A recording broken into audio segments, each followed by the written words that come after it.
ओम नमो भगवते वासुदेवाय। ओम नमो भगवते वासुदेवाय। ओम नमो भगवते वासुदेवाय। ओम नमो भगवते वासुदेवाय। ओम नमो भगवते वासुदेवाय। श्री रघुनाथ महाराज की जय। अवधूत चिंतन श्री गुरुदेव दत्त।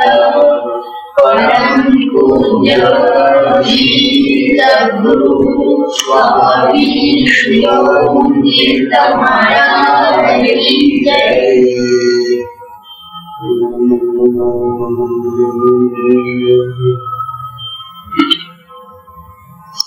ओम नारायणं पद्मभवं वशिष्ठं शक्तिं च तत्पुत्रपराशरं च व्यासं शुकं गौडपदं महान्तं गोविन्दयोगीन्द्रमथास्य श्रीशङ्कराचार्यमथास्य पद्मपादं च हस्तामलकं च शिष्यं तन्त्रं सुतं वाक्यविचारमयामहस्मद्गुरुं सन्ततमानतोषं श्रुतिस्मृतिपुराणानामालयं कमलालयं नमामि भगवत्पादं शङ्करं लोकशङ्करं। शङ्करं शङ्कराचार्यं केशवं बादरायणं सूत्रभाष्यकृतौ वन्दे भगवन्तौ पुनः नित्यं शुद्धं निराभासं निराकारं निरञ्जनं नित्यबोधं ज्ञानं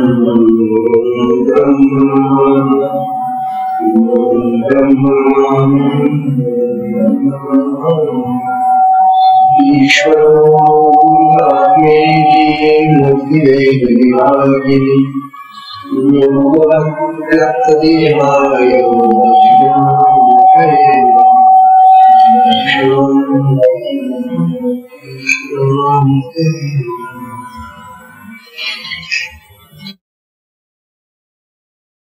श्री सद्गुरु महाराज की जय। अवधूत चिंतन श्री गुरुदेव दत्त। परम पूज्य श्री सद्गुरु स्वामी श्री ओम तीर्थ महाराज की जय।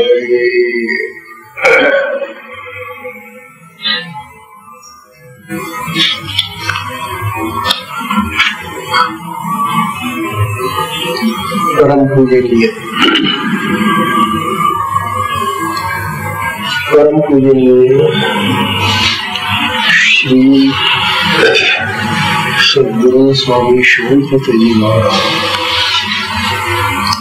यांच्या कृपा आशीर्वादाने आपला शक्तिपात मार्गावरचा सत्संग सुरू आहे।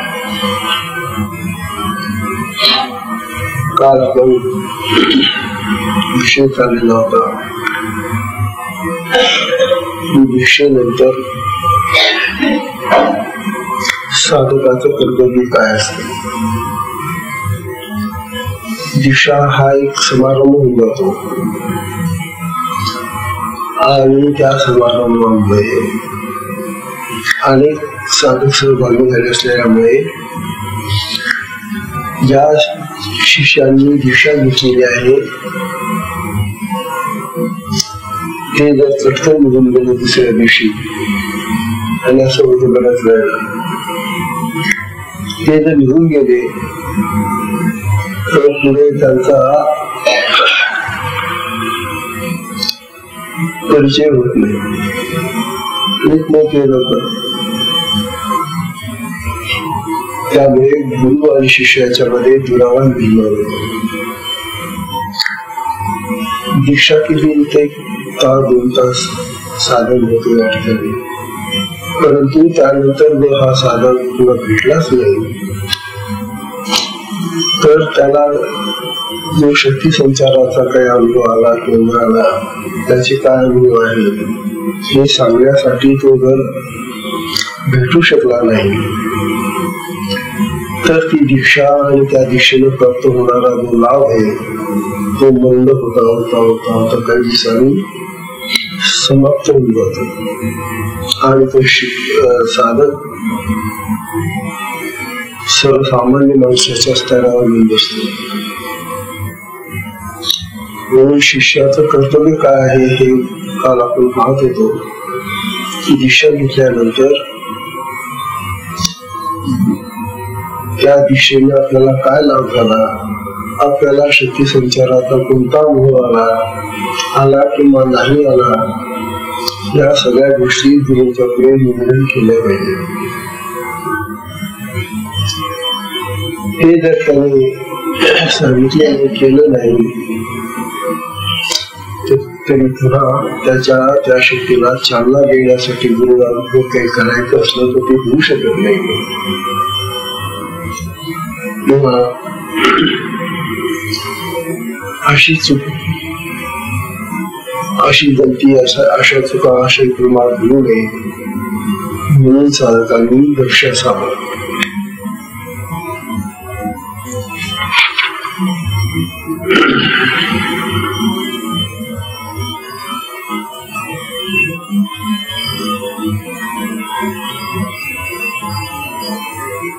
आपल्या मार्गामध्ये शिस्ता शिवंतीर्थ महाराज यांनी आणि त्यांच्या पूर्वीच्या महात्म्यांनी विश्वतीर्थ महाराज, योगानंद महाराज या महात्म्यांनी एक अशी प्रथा पाळली होती की दीक्षा झाल्यानंतर त्या दीक्षित साधकाने आश्रमामध्ये 3 दिवस राहायला पाहिजे आणि त्या 3 दिवसामध्ये त्याने आपली साधना चांगली उन्नत करून घेतली पाहिजे. 3 दिवस त्याने साधनेसाठीच थांबायचं, बाकी थोडा वेळ काही खाणं पिणं किंवा अन्य कार्यक्रमामध्ये आला तर ठीक आहे, परंतु साधनेमध्ये जास्त लक्ष द्यावं. असा 3 दिवसाचा मुक्काम झाल्यानंतर त्या साधकाला क्रियांचा चांगला लाभ होतो आणि त्या क्रिया एकदा का प्रगट होऊन कार्यरत झाल्या की मग त्या कधी बंद होत नाही. अशी प्रथा आहे आपल्या याच्यामध्ये, आपल्या या आश्रमाच्या. पण आता आपल्या ह्या आश्रमाची गंमत अशी गेलेली आहे की आपल्याकडे पाणी पुरवठा नाही. आणि आता विशेषतः या वेळेला ज्या दीक्षा झाल्या महाशिवरात्रीला, त्यावेळेला तर असा प्रसंग आला की काही लोक दीक्षा झाले म्हणजे सकाळी निघून गेले.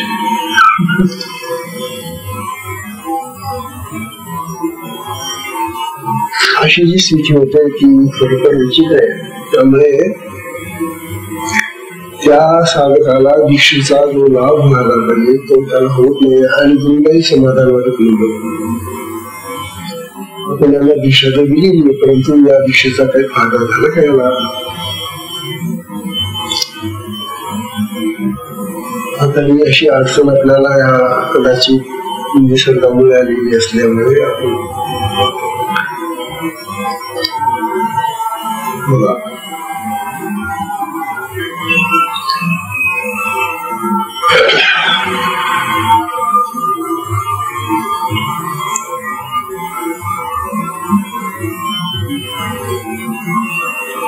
दीक्षेने त्याला काय लाभ व्हायला पाहिजे हे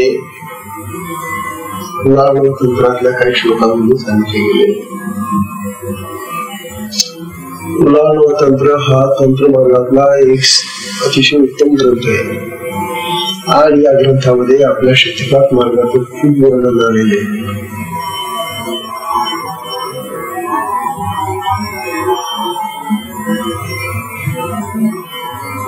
यामध्ये पहिला श्लोक असा बघा, गीत शाठ्यम पूर्वीत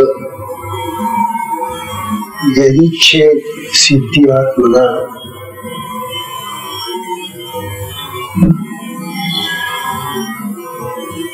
ह्या कुलानो तंत्रातले ऋषी सांगतात, वित्त शाठ्यम न कुर्वीत. गुरुने पैशासाठी दिशा देऊ नये आणि तो पैसा देणारा शठ असला, लवाण असला, त्याला तो मुळी गेले त्याने किती पैसा दाखवला तरी त्याला दिशा देऊ नये. असा हा पुराण तंत्रातला श्लोक सांगतो. यदि चेत सिद्धी आत्मना, जरी तो आपल्याला ही आत्मसिद्धी प्राप्त व्हावी म्हणून तो साधक होऊ इच्छितो आणि दिशा घेऊ इच्छितो, तरी अशा खोटारड्या साधकांना दिशा म्हणून घेऊ नये. परंतु काय असतं की दिशेच्या वेळेला गुरु त्याच्या स्वभावाची थोडीच जाणीव ठेवतात किंवा तो कसा आहे काय आहे माहिती नसतं, आणि त्यावेळेला त्याचा तो जो देखावा असतो तो इतका चांगला असतो की आपल्याला कळत नाही की हा खोटारडा मनुष्य जगामध्ये कसा वागतो, काय वागतो, काहीच कल्पना नसते ना. त्यामुळे आपण त्याला दिशा देऊन देतो, परंतु त्या दिशेचा परिणाम वाईट होतो असं शास्त्र सांगतं. शक्ती जर त्याला मिळाली आहे तर ती शक्ती दोन्ही कार्य करू शकते. तो मनुष्य चांगल्या कार्यामध्ये परमार्थामध्ये जर ती शक्ती लागली तर त्या ठिकाणी त्या शक्तीचा उपयोग होईल, त्याला होईल. आणि समजा त्याने ती शक्ती वाईट मार्गाला लावली, वाईट कर्म करायला लागला, शक्ती तर तीच राहील ना. तेव्हा त्याच्या त्या वाईट कर्मालाही चांगली म्हणजे त्याची वाईट कर्माची चांगली फळ त्याला मिळतात त्याच्या दृष्टीने.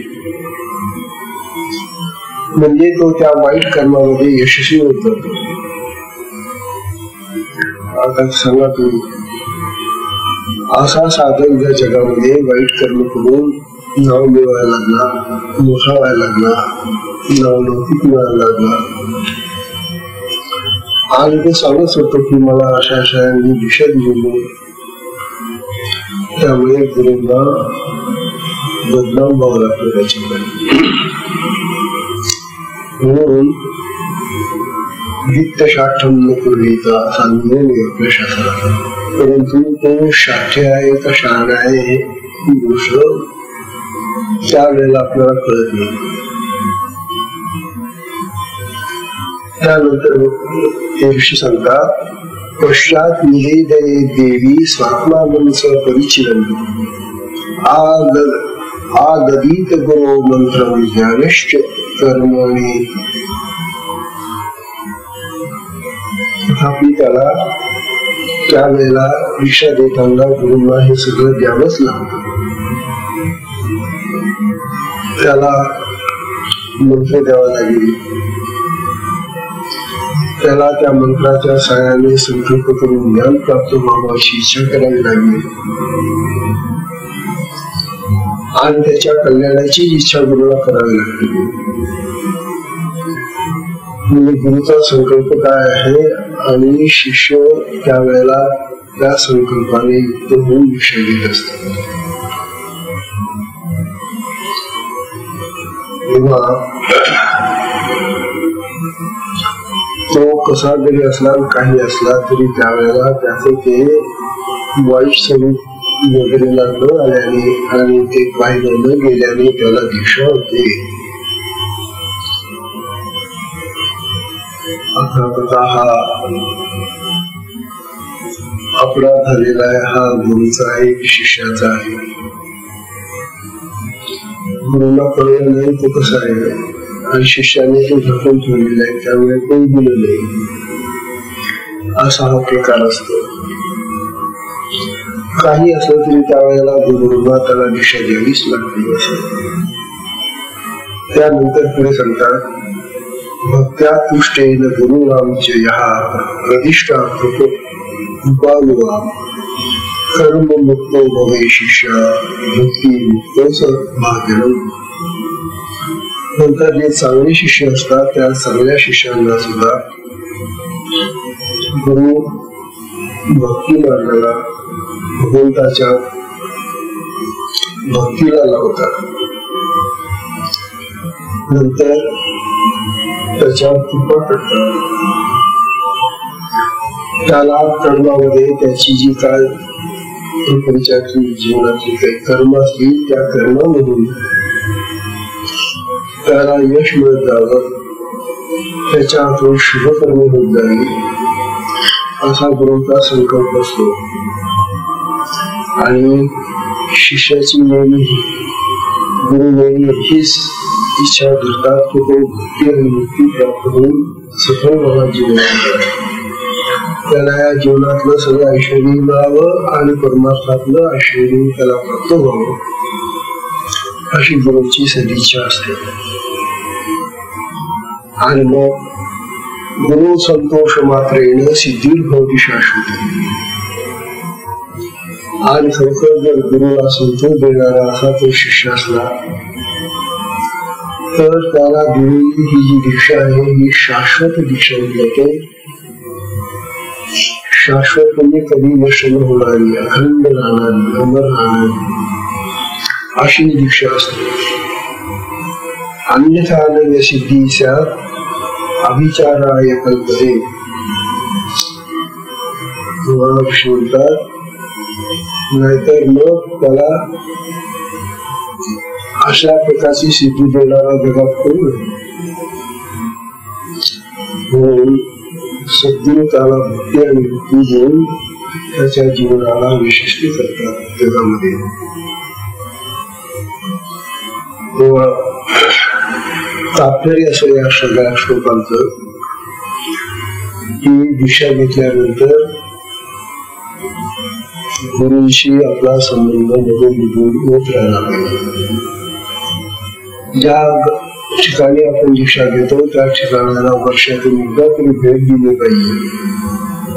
आणि तो दिवस म्हणजे गुरुपौर्णिमेचा दिवस असतो विशेषतः.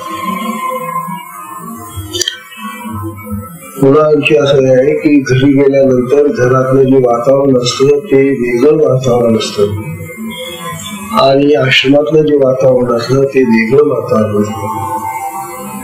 पुन्हा घरी त्याला जावंच वाटतं, घरी साधना करायची वाटत असली तरी ते वातावरण अनुकूल नाहीये. आणि घरामध्ये जर माणसं बाकीची सगळे दीक्षित असले तर मग आणखीच गोंधळ आहे. म्हणून त्याने आश्रमामधून येऊन दीक्षा आपल्या साधना करत राहून दीक्षेचा फायदा घ्यावा. विसर करू नये हा मुख्य भाव आहे.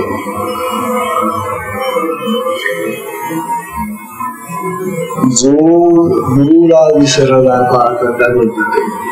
जो गुरुला विसरला तो धर्म कर्म व्यवहार असफल झाला. धर्म कर्म व्यवहार याच्यामध्ये त्याला सफलता मिळत नाही, यशस्वी होत नाही तो गुरुला विसरल्यानंतर. आणि दुर्भाग्य होतं मग पुष्कळ वेळेला काही वेळेला त्याच्यावर वाईट प्रसंगही येतात. अशा वाईट प्रसंगामधून त्याला समजून लागली की जी गुरुशक्ती आहे ती त्याच्यामध्ये आहे, परंतु तो गुरुला विसरल्यामुळे त्या शक्तीलाही तो विसरून जातो. आणि मग ती शक्ती त्याला आलेल्या संकटातून कशी सोडवणार. म्हणून काही नाही झालं तरी मुला 2 वेळचं पत्र तर तू टाक, बस एवढीच अपेक्षा असते. नाही तू किती लांब राहा, कुठे राहा, कसंही राहा, काही कर, पण तुझा संपर्क तुटायला नको. गुरुशी संपर्क ठेवल्याने साधनेत कोणती बाधा निर्माण होत नाही. आता असं शास्त्र सांगते बरं हे सगळं. आपल्या साधनेमध्ये कुठलाही व्यत्यय येऊ नये, बाधा निर्माण होऊ नये, अडचण निर्माण होऊ नये असं जर वाटत असेल तर गुरुशी संपर्क ठेवलाच नाही. असं शास्त्र सांगतो. त्यानंतर मग गुरुदक्षिणा संबंधी प्रश्न येतो. काल आपण त्या गुरूंना दक्षिणा देणारे तुमच्या काळामध्ये मोठमोठे राजे रजवाडे सगळे होते.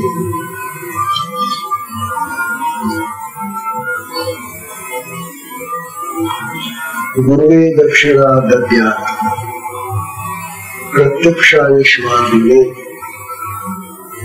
नचेत संचारिणी शक्ती कथम अस्य भविष्यति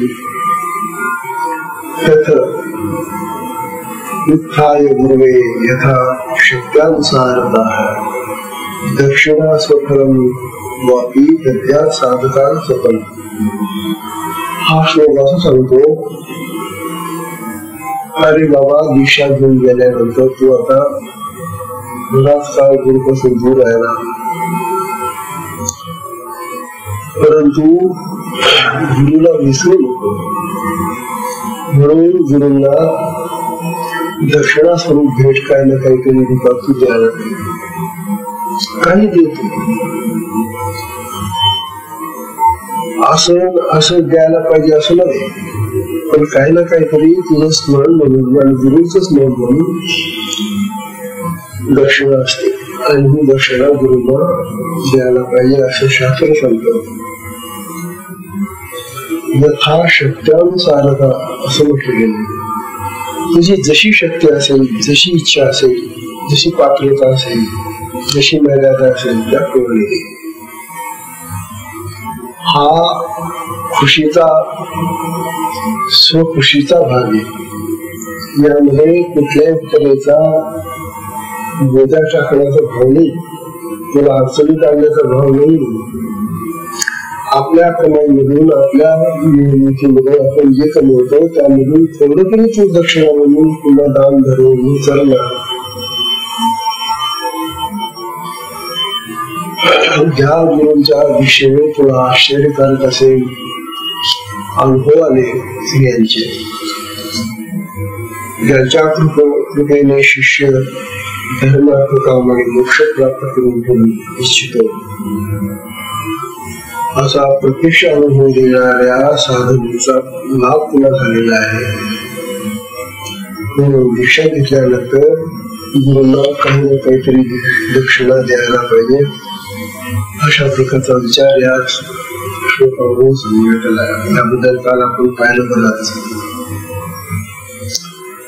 आता विषय बदललेला आहे. विषय असा आहे की साधन जे आहे आपलं, आता ही शक्तिपात साधना, या शक्तिपात साधनेला अत्यावश्यक अशी कोणती गोष्ट आहे पाहिजेच, तरी विचार केला की या साधनेला हे जरूर पाहिजे.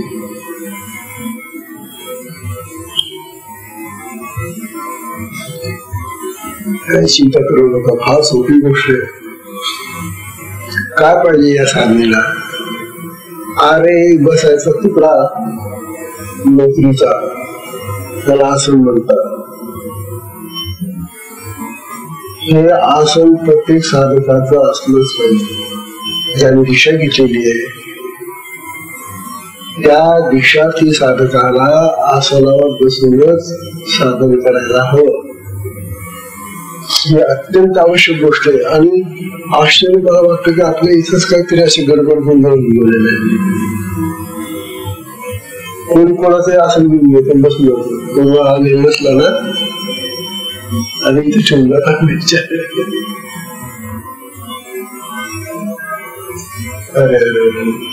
तरी आपण सूचना देत असतो की तुझं असं तूच वापरायचं बाबा, इतर दुसऱ्याला कोणाला द्यायचं नाही, दुसऱ्याच्या आसनावर बसायचं नाही.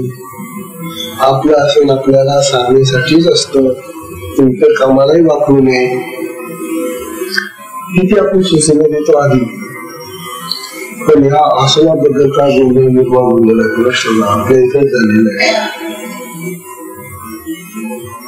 त्या घरातून मुलं तर बापाचं आसन गेले, त्यांच्या घरातली जी कोणी दिशी झाली असेल ना, आई बाप, व्याकरण से दूसरा अर्थ नहीं शब्द अपने से ना लिया और कह लिया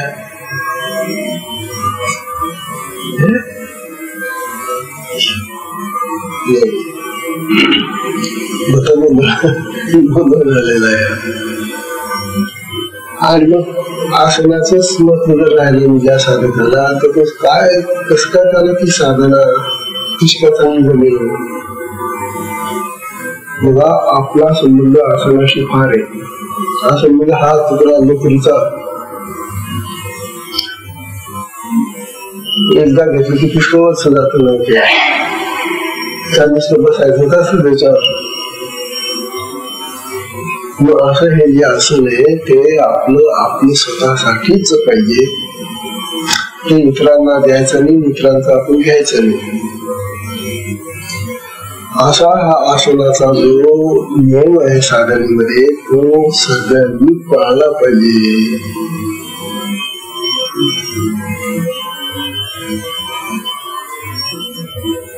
भगवान श्रीकृष्ण अर्जुनाला गीतेमध्ये सांगून राहिले बरं का आसनाबद्दल 6व्या अध्यायामध्ये. आता आसनाचं किती महत्व आहे हे तुम्हाला आता भगवद्गीतेमध्ये सुद्धा भगवान श्रीकृष्ण या अर्जुनाला सांगतायत. अरे अर्जुना सांगतात शुचौ देशे प्रतिष्ठाप्य स्थिरम आसनम आत्मनः. भगवद्गीतेतला 6व्या अध्यायातला श्लोक आहे. शुचौ देशे तू कुठं आसन टाक, या कपडा कुठं घालून जाईस साधनेला. शुचौ देशे स्वच्छ जागा पाहिजे, शुद्ध जागा पाहिजे. आणि अशा शुद्ध आणि स्वच्छ जागी तू आसन टाक बरं का. प्रतिष्ठाप्य म्हणजे टाकून. शुचौ देशे प्रतिष्ठाप्य स्थिरम स्थिर पाहिजे ते आसन. स्थिरम आसनम आत्मना आपलं आत्मना म्हणजे आपलं आसन चांगली स्वच्छ जागा पाहून शुद्ध जागा पाहून त्या ठिकाणी टाकावं. आणि ते आसन अगदी स्थिर राहायला पाहिजे. स्थिर म्हणजे का, समजा तुम्ही उंच आसन केलं असेल त्याच्यात बसला तर ते डगमग करेल, हालेल, पडेल. आता हे असं नोकरीचं आसन असतं ते जमिनीला चिटकून बसतं. पडण्याचा काही प्रश्न नाही, हालण्याचा प्रश्न नाही. तेव्हा शुचौ देशे प्रतिष्ठाप्य स्थिरम आसनम आत्मनः नाति मिश्रितम नाति नीचम शैलाजन कुशलतरम. भगवंतांनी अर्जुनाला कसं आसन घ्यावं साधनेला ते सांगितलं. ते म्हणतात फार उंचही नको, फार खोलगट जागी नको, सपाट जागेवर टाकणं. पूर्वी असं खड्डा असेल तर तिथे काय घालतो, किंवा टेकडी असेल तर टेकवड असेल त्याच्यात काय घालतो. तेव्हा फार उंच जागी नको, फार खड्ड्यात नको, असं सपाट जागेवर आसन टाकावं. शैलाजन कुशलतर. कुश नावाचं दर्भ नावाचं गवत असतं. दर्भाची आसन पण मिळतं बाजारामध्ये आणि दिलेली असते. आंबण्याला मिळतं कधी करू पण मोकळ्या तीर्थांच्या क्षेत्राला मिळतात धर्मासन. तर ती दर्भाची आसन घ्यावं, त्याच्या खाली ती टाकायची आधी आणि त्याच्यावर मग आपलं हे जे आसन बसायचं हे टाकावं. फार तर आणखी याच्या तुम्ही एखादी घडी टाका, बसण्याची घडी मग चालेल. अशा तऱ्हेनं जेणेकरून आसन कसं लागलं पाहिजे, बसायला सुखदायक मऊ लागलं पाहिजे. टोचणारं आसन नको. ते सगळं काही टोचत असेल, काही लागत असेल, आपला फुटत असेल तर तुम्हाला सगळं लक्ष तिथं जाईल ना तुमचं. म्हणून आसन घेऊन आपल्याला बसल्यानंतर त्या आसनामध्ये आराम वाटला पाहिजे. असं बघून त्यांनी या श्लोकात सांगितलेले. अतिशय शुद्ध अशा पवित्र स्थळी, अत्यंत उंच नाही आणि अत्यंत जमिनीशी लागून होणार नाही असे आपले स्थिर आसन असावे. खाली दर्भ अंथरून त्यावर मृगचर्म घालून त्यावर दुसऱ्याची घडी घालून बसावं. आता मृगचर्म म्हणजे हरणाचं कातडी घेऊन बसावं. आता हे मृगचर्म जे आहे ते मृगचर्म अलीकडं लोक मृगांची हत्या करतात आणि हत्या करून मिळवलेलं जे चामडं असेल ते वापरू नये असा आपला दंड केला. कारण तुमच्या आश्रमामध्ये किती साधक येतो इतके का या गावाला जे अरण्य कुठे जे असेल धरण असतील प्राणी बिचारे हरण तो ऑर्डर देतो इतक्या असलं पाहिजे आम्हाला आश्रमाला किती हरण मारले अशा प्रकारे जीव घेण्यासाठी आपली साधन नाही. आपोआप काही रोगाने तो प्राणी मरण पावला असला तर त्याचं जे कातड असं ते ठीक आहे. म्हणून मृगाजीन वगैरे ही जी गोष्ट आहे किंवा व्याघ्रजीन असतं हे जे आहे ते उपयुक्त आहेत साधनेला, परंतु ते हिंसा करून मिळवलेलं नसावं. आणि आपल्याला काय माहिती आता तो जो विचार येतो बसतो दुकानदार आपल्याला काय माहिती हे कसं असू नये. म्हणून कृपया मृगाजींच्या भानगडीत पडू नये. त्याच्यापेक्षा घोंगडी उत्तम, कंबल हा उत्तम आसन आहे. म्हणून आपल्या शास्त्रामध्ये गुरुगीतेमध्ये सांगितलेले आसनांचे प्रकार आपल्याला बघा ते काय म्हणतात कोणतं आसन कसं असतं. तूल कंबल घोसराणार सिंह व्याघ्र मृगाजीन कल्पयत आसनम श्रीमान सौभाग्य ज्ञानवर्धिन. ही जी प्राण्यांची कातडीची आसन असतात ना त्या आसनावर बसल्यानंतर आपल्या शरीरातली उष्णता थोडीशी सुद्धा कमी होत नाही किंवा निघून जात नाही आणि वाढलेली उष्णता जी असते ती कायम राहते. साधनेने आपल्या शरीरामध्ये शक्तीने उष्णता निर्माण होते, विद्युत तयार होते. वीज ही जी वीज आहे उष्णता आहे ही निघून जाऊ नये शरीरामध्ये साधनेमुळे. आणि म्हणून ही प्राण्यांची कातडीची आसनं त्या दृष्टीने फार उपयुक्त असतात.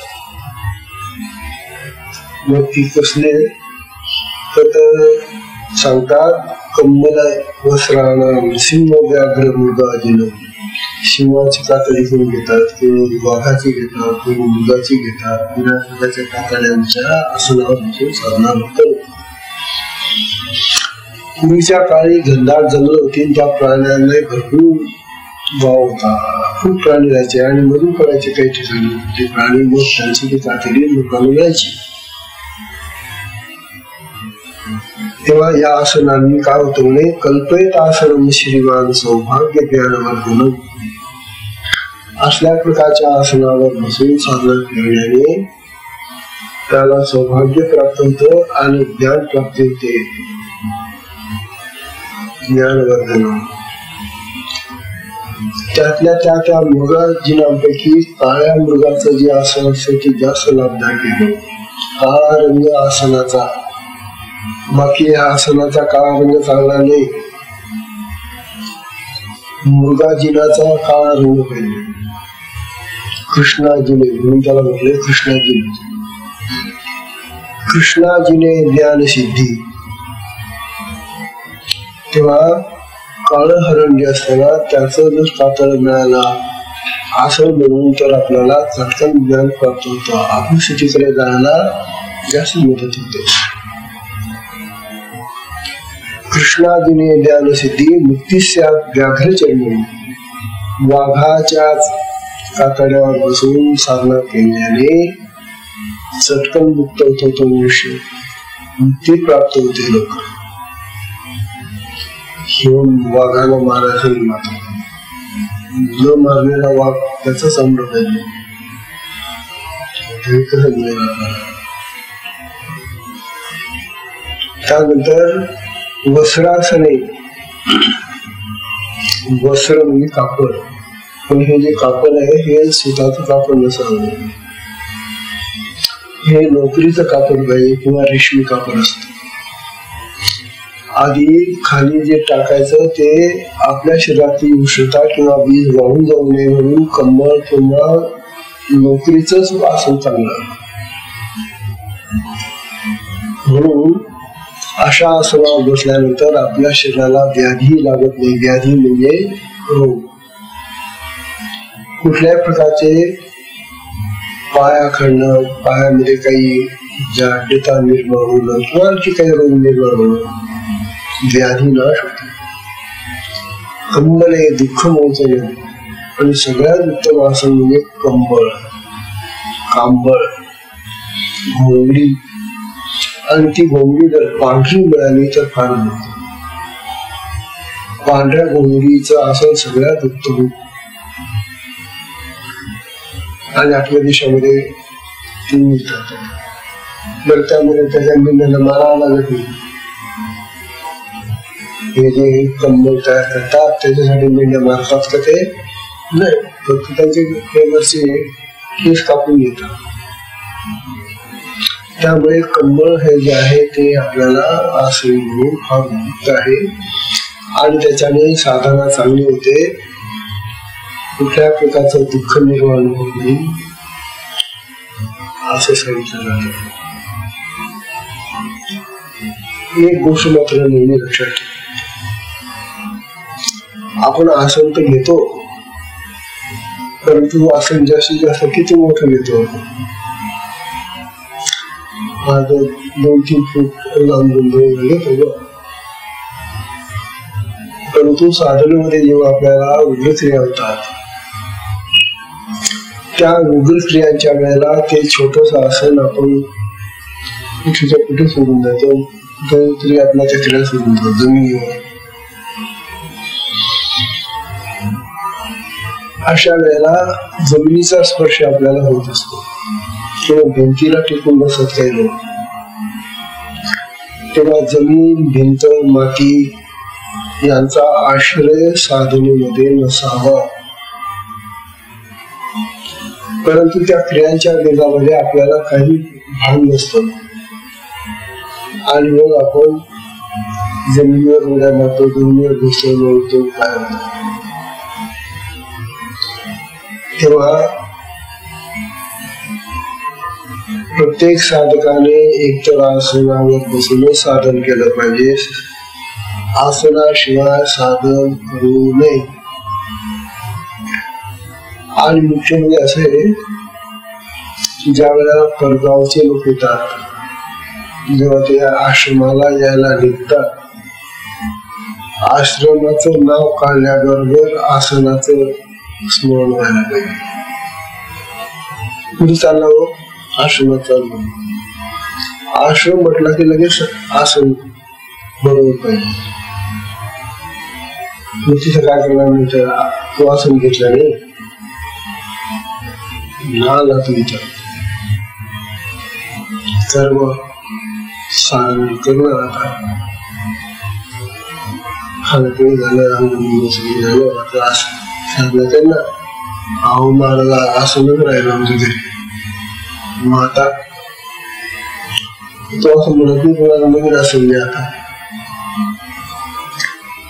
आता काय करू? आता जे जसं असेल तसं बसतो. जे आणि जसं असेल तसं बसतो, साधन करतो. तो त्या साधनाने तुला फायदा होणार आहे. हा जो वेगळा विचार आहे ना साधकांचा, हा जायला पाहिजे. म्हणून आश्रमात येताना आसनाची आठवण ठेवूनच यायला पाहिजे. तेव्हा आसनाशिवाय साधन करणे शास्त्र संमत नाही. आपल्या शास्त्रामध्ये, कुंडलिनी सिद्ध महायोगाच्या शास्त्रामध्ये आसनाशिवाय साधन करता येत नाही असं स्पष्ट म्हटलेले आहे. अति आवश्यक येते. एक वेळेला तुझा सदरा घरी राहिला तसा नाही, तुमचं पाहून अंगावर राहिलं तरी चालेल, आसन पाहिजे. त्यांच्या पांघरण्याचं काही आसन मिळू शकत नाही. म्हणून आसनाची अत्यंत आवश्यकता असते. तेव्हा नोकरीचं आसन घेऊन त्यावर पातळी कापडाची घडी घाला आणि ते मऊ करा आणि बसा. परंतु प्राण्याची हिंसा आणि शिकार करून मिळवलेल्या कातड्याच्या आसनावर बसू नका. नाही तर तुम्ही त्या शिकारी लोकांना आणखी उत्तेजन द्या, जास्त प्राणी मारायला लागतील.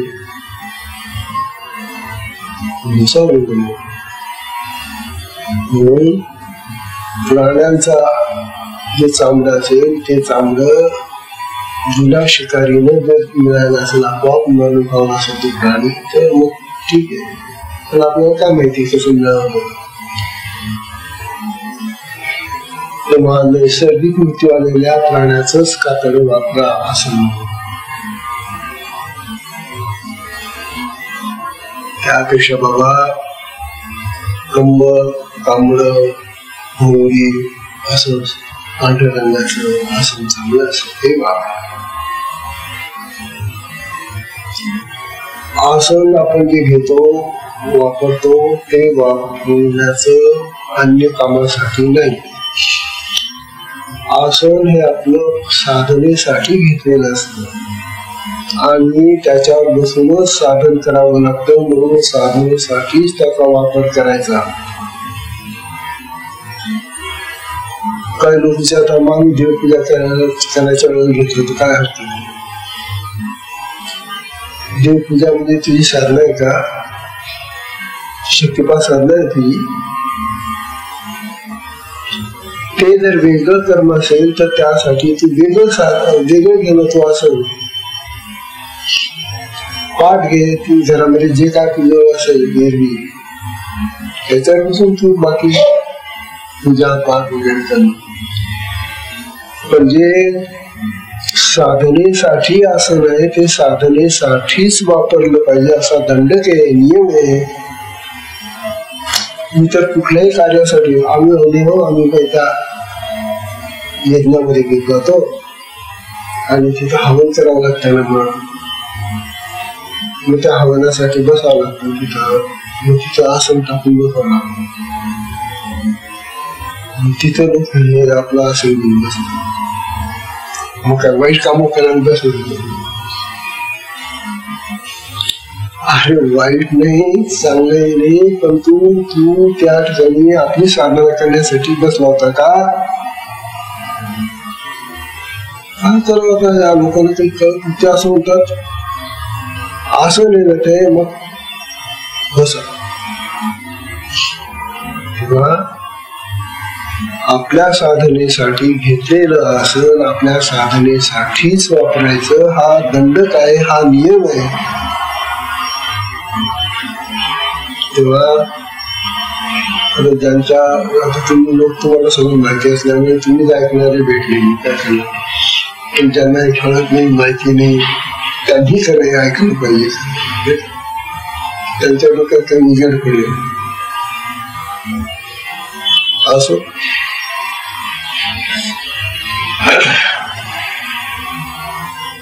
आता कोणी कोणाच्या आसनावर बसू नये असाही नियम आहे बरं. आणि याच्यामुळे काय घडतं ते सांगितलंय. आता शास्त्र आहे, शास्त्रकारांनी नियम आणून दिलेले. कोणी कोणत्या आसनावर बसू नये. ते आसन कसं आहे, काय आहे ते कोण. धरण्याम दुःख संभूती. धरण्याम दुःख संभूती दुर्भाग्यम दारू यावने. या आसनांचे प्रकार सांगता येत. जगामध्ये ही असल्या प्रकारची आसनं आता वापरली जात आहेत. कशाची? लोक जमिनीवर बसून साधना करतात किंवा भक्ती करतात किंवा काही. आपल्या आसनाला जर तुम्ही साधन घेतलं नाही, जमिनीवर बसून ती साधना करायला लागला तर दुःख संभवती, तुमच्यावर दुःख नक्कीच येऊन आढळेल. दुर्भाग्यम दारू जावणे, बांबू चटईचं आसन आहे, त्याच्यावर बसून जर साधना केली तर दुर्भाग्य लाभेल, तुमचं भाग्य बदलून जाईल. त्याच्यावर बसून साधना नाही करायची, चटईवर बसून. वंशासने दारिद्र्य, पत्त्याचं लिहिलेलं आसन असतं निळ्या पिठाचं. असल्या प्रकारच्या आसनावर बसून जर तुम्ही साधन केलं तर दारिद्र्य व्हाल. पाषाणे व्याधी पीडन, दगडाचं आसन असेल, दगडाचा चौरंग असतो काही लोकांकडे, पाठ असतात, त्या दगडावर बसून जर साधन केलं तर निळ्या प्रकारच्या व्याधी म्हणजे रोग लागतील.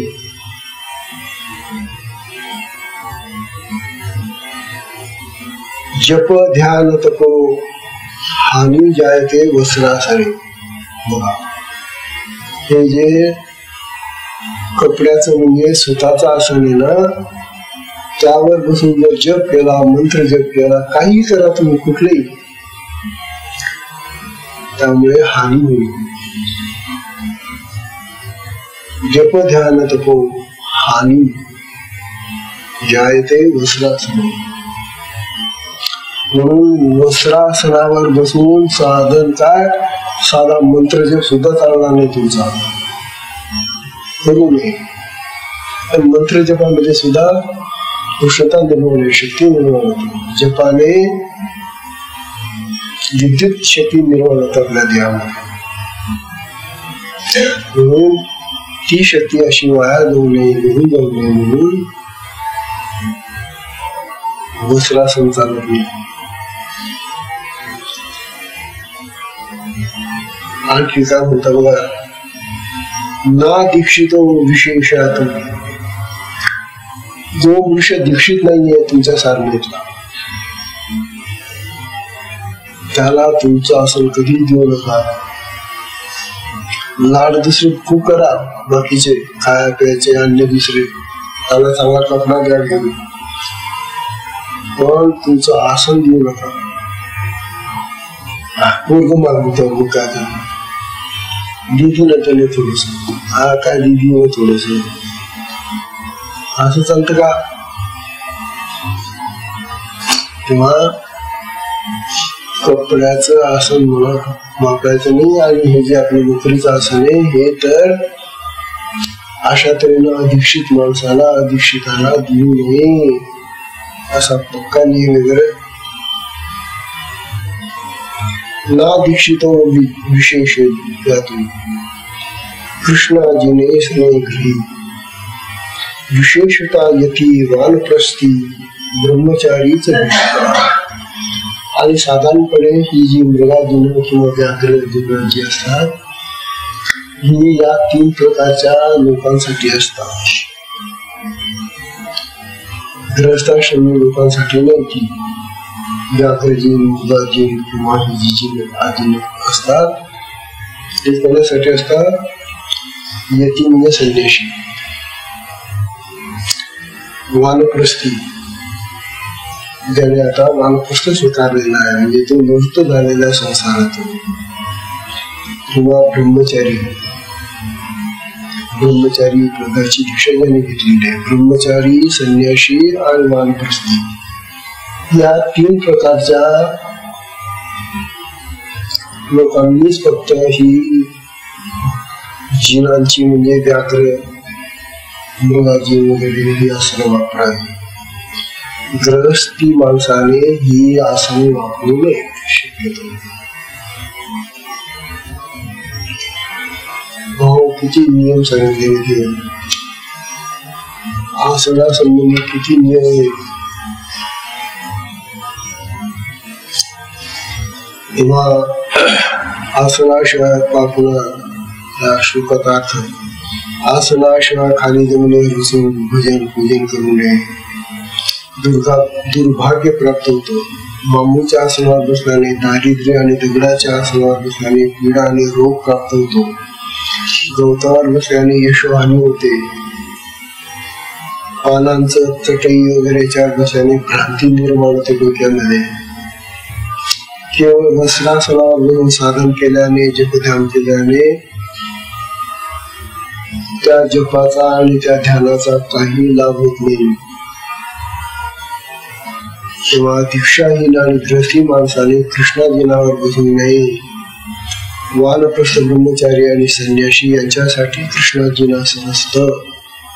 इतरांनी कुशासन मृगचर्म यावर मऊ रेशमी कापड घालून फार तर जप वगैरे करा. परंतु साधना करण्यासाठी आपलं नेहमीच कंबळ जे आहे ते उत्तम आहे. सगळ्या अशा प्रकारे हा साधनाचा विचार. उद्याला आपण साधनेतील क्रियांचं जे स्वरूप आहे, आता ज्या निळ्या प्रकारच्या क्रिया होतात त्या का आणि कशा आणि होतात त्याचा विचार उद्या. सत्संगाची वेळ संपलेली आहे. तेव्हा सत्संगाला विश्राम देऊया. हरि ओम.